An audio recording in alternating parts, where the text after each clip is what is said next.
Happy New Year.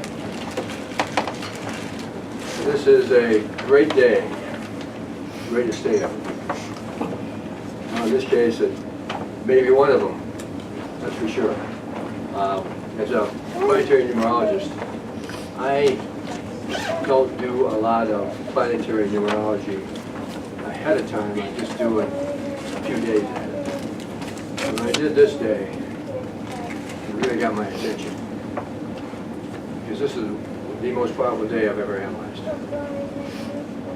And we have an opportunity to really play a major role here.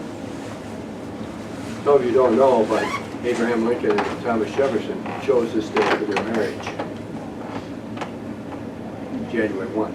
They must have known something even back then, but they certainly were right on the money.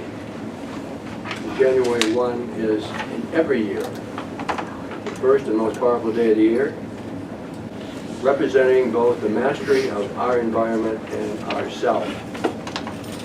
The day of success in all things brings the most blessings to those who are ready and willing to take responsibility for their life. And many of them, born this day, take a leadership position. We in our own life should be ready to take, according to the age of Aquarius, a new role. Because this is why we incarnated, for days like this. Because as we know, Aquarius is a mind age, it's an air age, it's a thought projection age. And what we're doing tonight, we're projecting what this day means. Because this day deals with mirrors and magnets projected into the future. And we have an opportunity to do something very, very important on this day. Let me describe it to you. And I have some information about the destiny of this day, January 1. It adds up to 36. 36 is a circle, 360 degrees. Something is being circled from the past into this day, this year, projected into the future. According to the Hopi elders, 36 was the number of Hopi elders following the ancient traditions required to ensure the safe transition of humankind into the fifth world from the fourth world in which we now dwell. There is a Hebrew tradition that says that 36 just people can secure the safety of the world. Pretty powerful.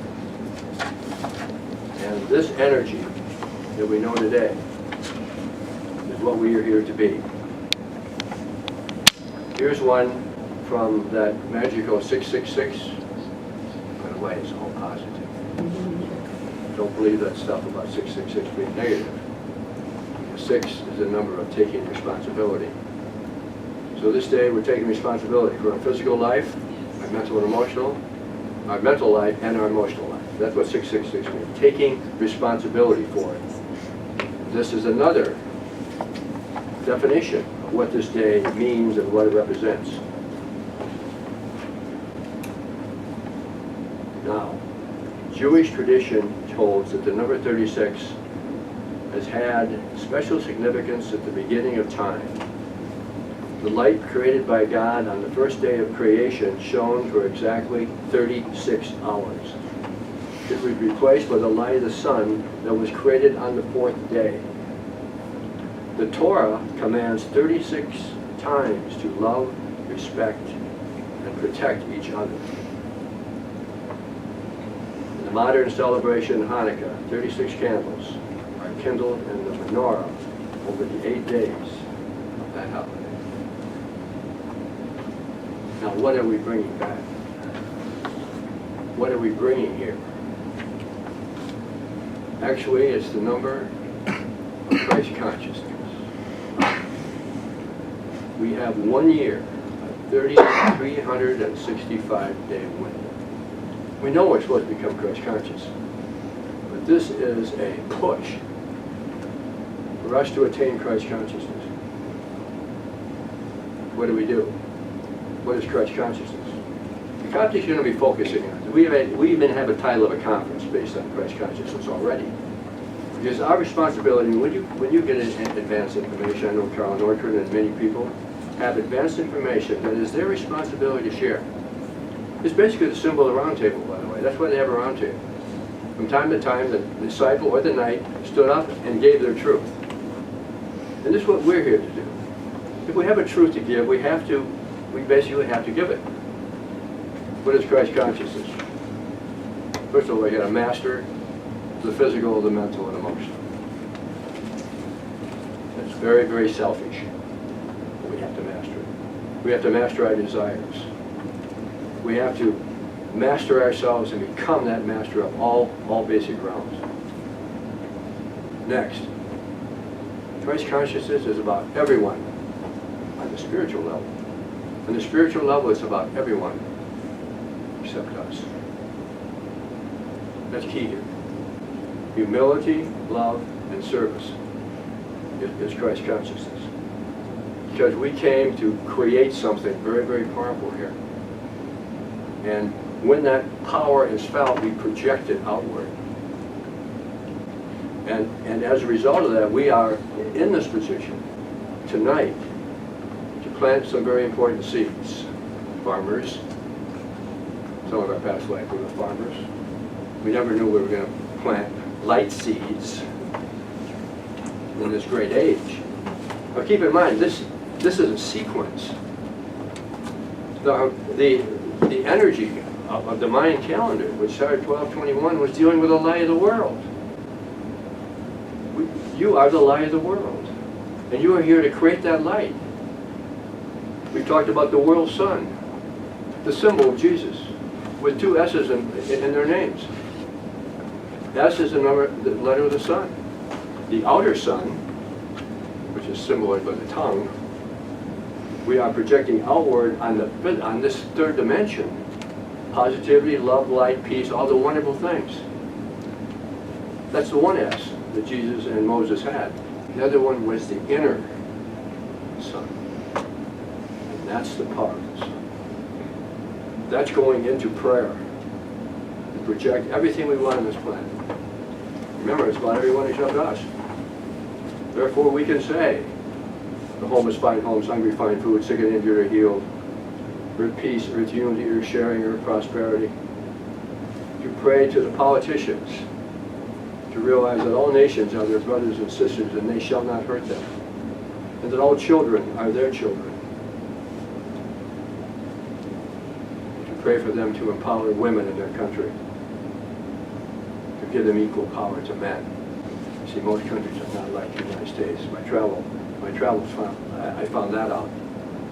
And also to get rid of that slavery in their country. That's powerful stuff. And you see, we have the right to plant those seeds. Because when we incarnate again, this earth planet's going to be different. It's because of you, people like you all over this planet. This type of information, I'm sure many people know. They do. They're in countries with different languages, and they're saying, am I going to call Brian Williams and give him this advice to share with the national audience? I think they know that Brian would probably not give that information. But now we have it. And when it's put in your lab, and when you have that information, then to go within and to pray every day, every day, every day, every day. Because every day is a conception day, and every day is a birthday. As above, so below. So as we are sitting and conceiving what we want this earth to be, we're planting those seeds. And those seeds are going to grow. Because they're right, they're positive, and for days like this, which is the return of Christ consciousness, may the Christ return to earth. That's what this day means. And guess who you are? You're Christ. See, Christ existed before Jesus. Christ is not a person, it's a consciousness. One was Thoth, the first priest king of Atlantis. The other one was Hermes, who was a god of God Hermes. And the combination of those individuals was the cosmic Christ. Most people don't know that. And we are Christ conscious. And today, I ask you, if you feel inspired by this information from the three of us, what's your goals now today? You have until 11:59. Your own personal goals, write them down. What do you want for the planet? Write them down. Once you think about them, write them down and say them. And they're going to go out in those ethers. And that reality is going to manifest on this powerful, powerful, powerful day. In every generation, there were 36 righteous people. Whose merit, the world would exist in a more positive way. The modern celebration of Hanukkah, 36 candles are kindled in the menorah over the 8 days of that holiday. The return the Christ within us, return the Christ within people all over the planet, incarnated for this purpose now. Think of it, the light of the world, 1221. 2012 for 26,000 years. And now for us to become a group Christ consciousness and change this planet to the way we want it. All people. Politically, monetarily, religiously, spiritually, from the heart. So, that's my part of the program. Two wonderful friends who are going to be following through with their perspective on this marvelous day. God bless.